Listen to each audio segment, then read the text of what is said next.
tamo dolje niz mahalu, tamo dolje niz mahalu. Niz Kovače kad krenete, ne možete a da ne opazite brojne zanatske radnje. Zdravo! Iz ove ulice pruža se jedan od najljepših pogleda na Sarajevo. Ovo je jedna posebna ulica i emocije u njoj su, kako bi rekao, neki birivaktile stare sarajevske. Još uvijek ima taj šmek i šarm, što bi rekli. A uz rad, bosanska kahva u najpoznatijoj ulici najviše i prija. Kod komšija non stop sam tu, varijantišem. Tako da, stalno uživam stvari u ovoj ulici. U ovoj specifičnoj kazandžijskoj radnji u kojoj radi najmlađi sarajevski kazandžija Sulejman Hrgić provodi svoje radne dane. Spoj modernog i tradicionalnog, njegov je glavni kec u rukavu. Ujti meni od zlata junaka.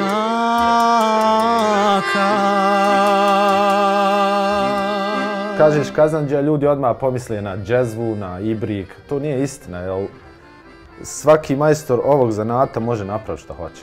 Doslovno. Što je moguće napraviti od metala. Sulejman nije imao mira jer je, kako ističe, radoholik, pa smo sa njim razgovarali dok radi. A evo i na čemu. Pa trenutno jednu sliku pravimo na aluminiju, pošto ja nekako volim taj kontrast kad aluminijum patiniraš, pa on daje neku tu kao grafiku, jel tako? Kroz smijeh nam priča da je epitet najmlađi kazandžija više ne prolazi. Pa znaš šta je najmlađi kazandžija je možda bilo prije nekih 8 godina. Sad sam malo ostario, ja mislim da nisam, a možda čak i jesam još uvijek najmlađi. A trenutno mi je, prešao sam ti neke 30. Dobro, za godine više ne možemo ni muškarce izgleda pitati. Za kazandžijski zanat kažu da je to bila ljubav na prvi pogled. Čim je ušao u radnju, znao je da se time želi baviti. Pa ja sam prvo kod Hadžije Jabučara išao na zanat. To je jedna stara isto kazandžijska radnja dole u Kazandžilku i tu sam neke te svoje, hajmo reći, prve korake toga posla zapamtio. Bio sam kod njeg dosta dugo i odlučio sam sam, tako da pokrenem sa svojim kolegom, međutim on je odustao na kraju. Počeo se baviti nečim drugim, tako da nema više fulije, koliko sam puta udario, tako da više nema fulije. A zvuk nije nimalo prihvatljiv kada ste tu prvi put, spominje Sulejman, ali on se navikao, aludirajući da ću i ja brzo.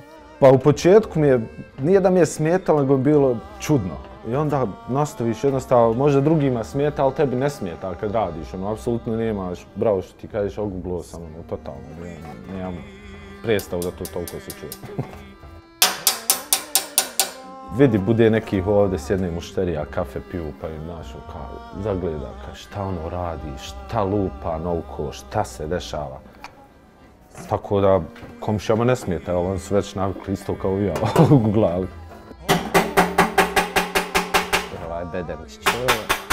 U vrijeme korone najviše nedostaju turisti, pa i sama ulica nije ista. Recimo, Kinezi su najsmješniji kad dođu. Oni traže, Valtera, pa ti sa njima počneš ih malo zezat, počneš ih tu se šegaći čitava ulica, odmah ovdje bude razonode pravi.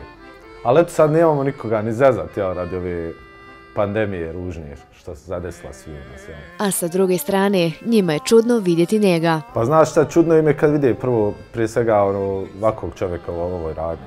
Mislim, meni nije čudno, svi misle, pošto tako izgledaš kao urban, ko bi rekao da ti radiš ovaj zanat, meni kao. Ali u biti ljudi su pravo zadovoljni, jer osjete taj duh da je još uvijek tu, jer svi rade stvarno s rukama ovdje. Ovdje nema nikakvog uvoza sa strane, tako da, hvala Bogu, eto, svi su u nekom svom tom zen modu, svi rade. On je i veliki zaljubljenik u vožnju skateboarda koji vozi već dugi niz godina. Ne namjerava prestati i kaže da se osjeća mladim kad ga vozi, ali prioritet je svakako posao. Pa skate je više sad kao hobi, jel?